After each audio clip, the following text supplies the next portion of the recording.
Aga nüüd ma läheksin tegelikult siiski muusikas natukene rohkem süvitsi ja räägiksin korraks sadevee süsteemidest. Üks väga tähtis asi, mis me siin näeme, me suuname pilgud sinna õlletare juurde. See valge väikse korstnaga, see on nüüd viimane toode, see on vaatluskaev. Sinna mahub vaatlema üks inimene ja korsten on ka, seal on ehitatud sisse väikene ahi. See saab vaadelda ka rahulikult talvel.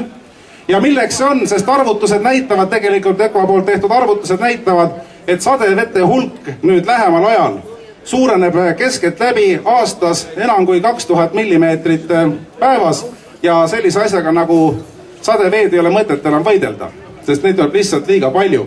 Ja seal sees saab inimene vaadelda, mis juhtub ümberringi, ta saab lihtsalt põgeneda sinna. Ja keskmine veetase linnades ulatub kuskil aastal 2017 peaks olema 6-7 meetrit ja sellega saab mõnusalt hulpida vee peal ja selle vaatluskaevu nimi on Leino 1.